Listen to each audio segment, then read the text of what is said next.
에베소서 1장 1절에서 2절 말씀 함께 읽겠습니다.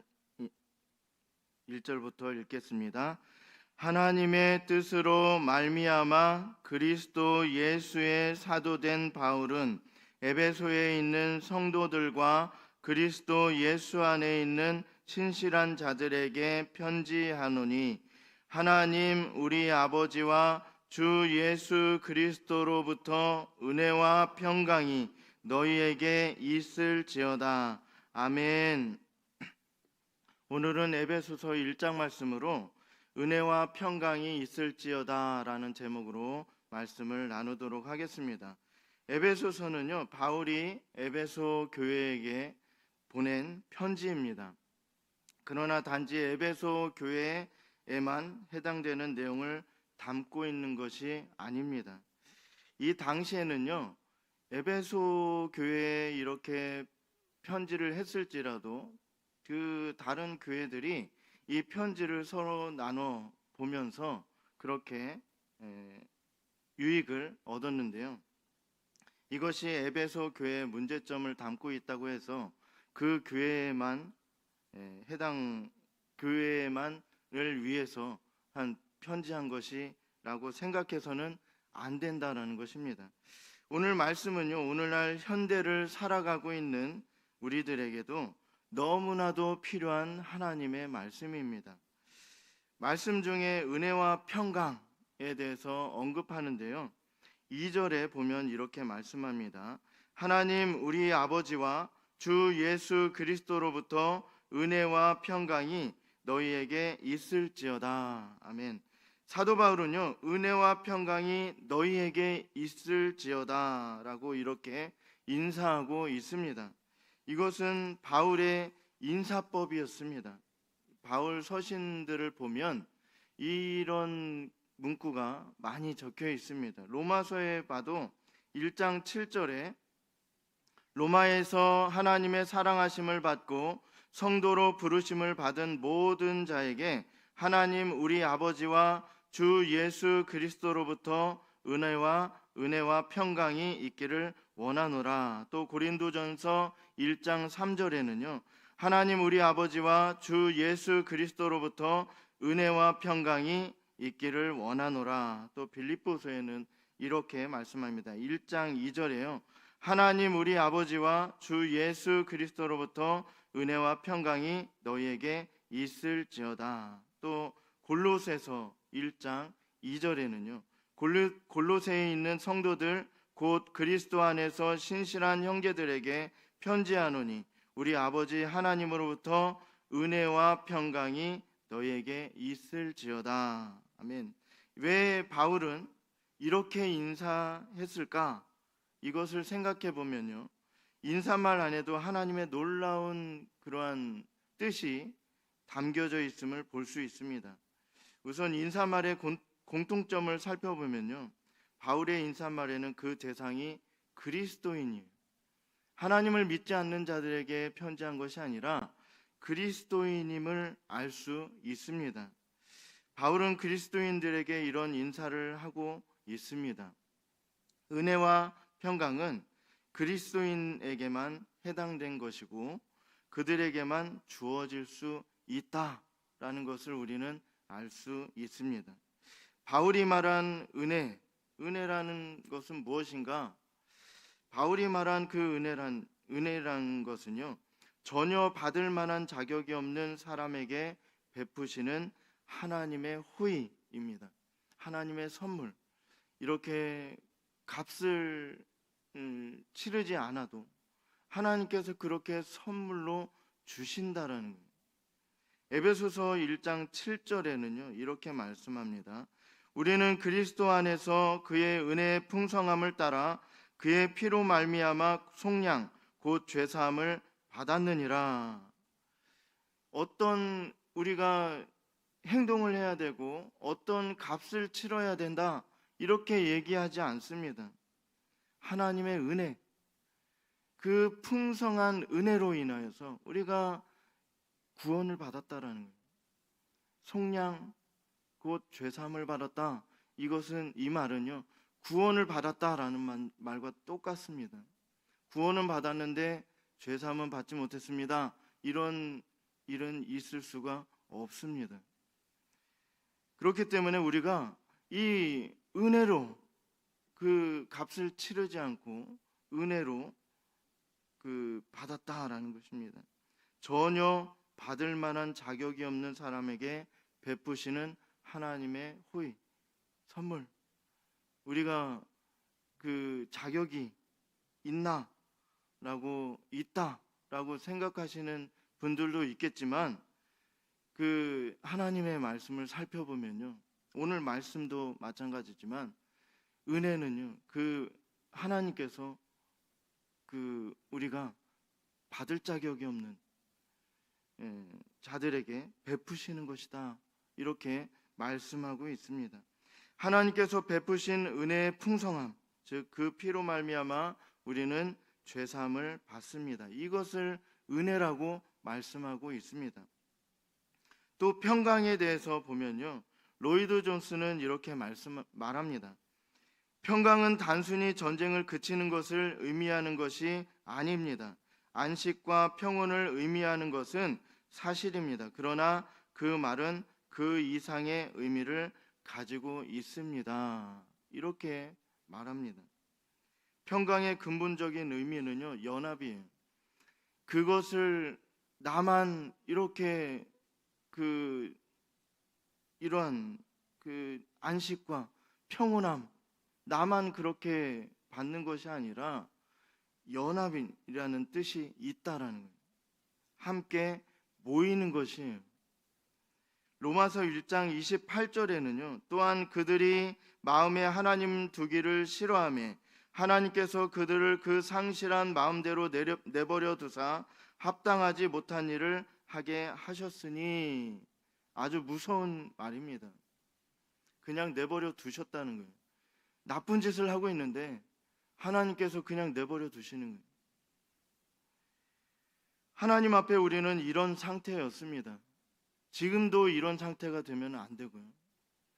우리는 그 전에 이런 상태였어요. 하나님께서 그대로 내버려 두는 것.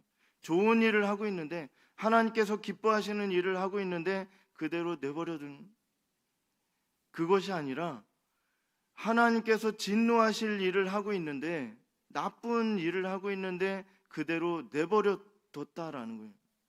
우리는 이런 상태였습니다. 그러나 하나님께서는 하나님 두기를 싫어한 우리들을 용서하셨다, 품으시고 변화시켜 주셨다라는 거예요. 옛 습성을 그대로 불쑥불쑥 나오잖아요. 지금도 뭔가 속에서 그 바울이 말한 그 나쁜 것이 나를 사망으로 계속 끌고 가려고 하는데 그것을 끊어야죠.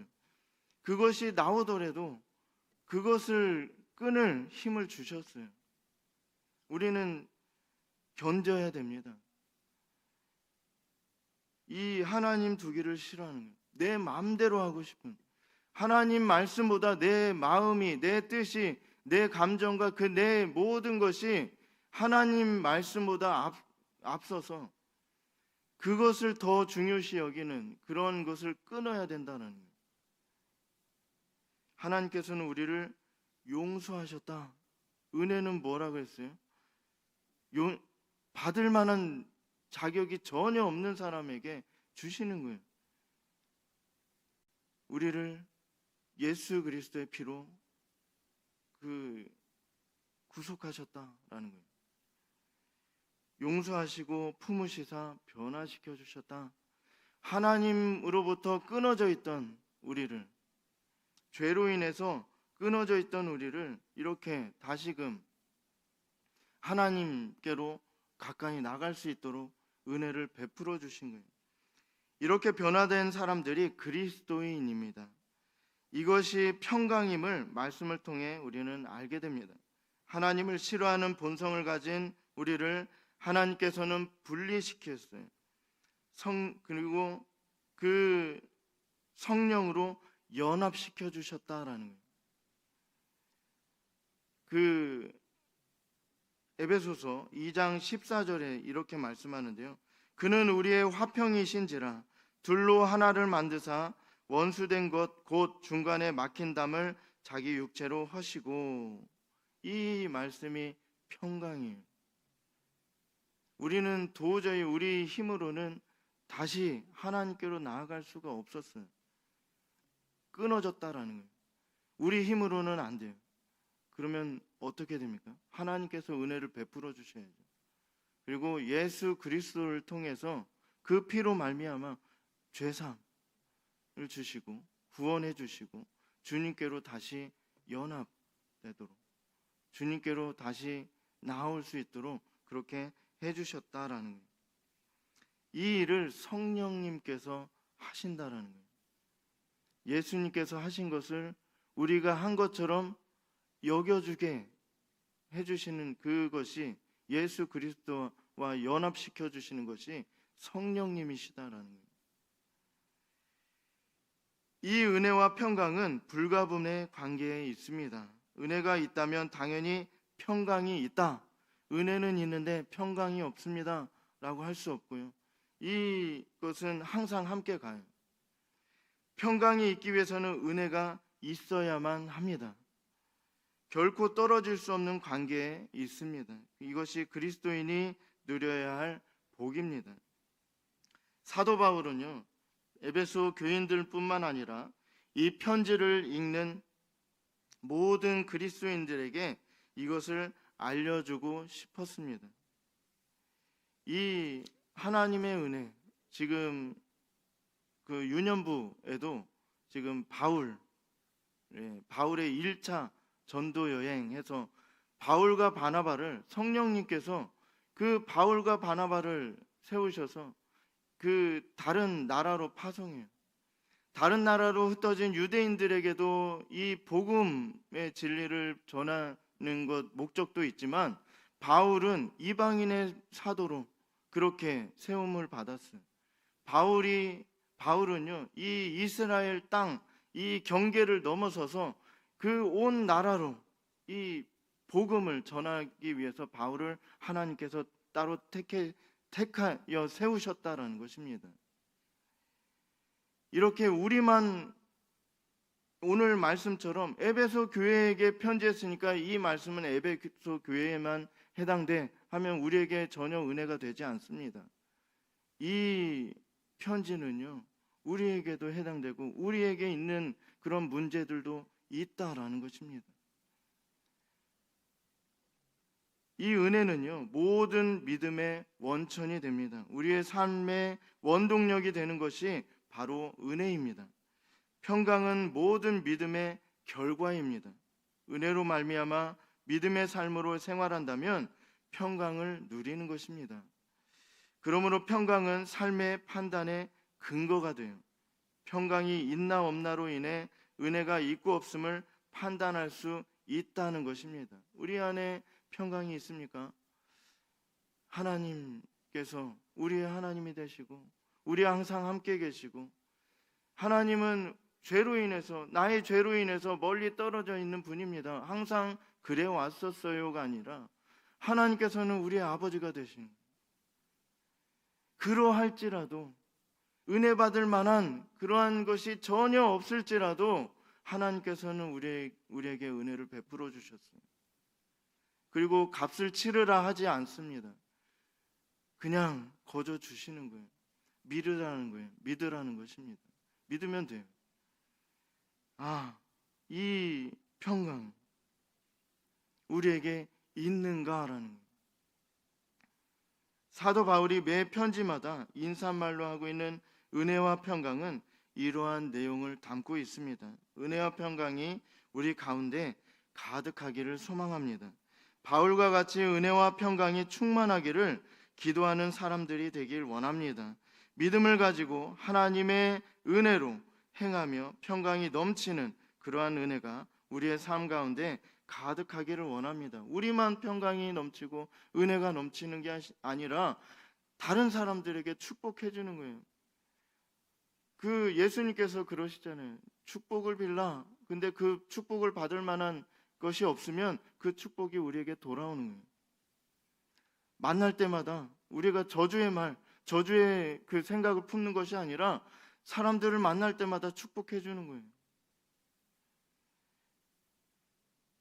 이러한 하나님의 은혜로 행하고, 또한 이 바울과 같이 은혜와 평강을 빌어주고, 또한 기도하는 다른 사람들을 위해서, 자신뿐만 아니라 다른 사람들을 위해서 이렇게 은혜와 평강이 있을지어다 이렇게 말해주고 축복해주고 또 기도해주는 그러한 사람들이 되길 원해요. 은혜와 평강으로 인해 기쁨과 즐거움으로 희망과 소망을 가지며 이 세상을 살아가는 우리 모두가 되기를 간절히 소망합니다.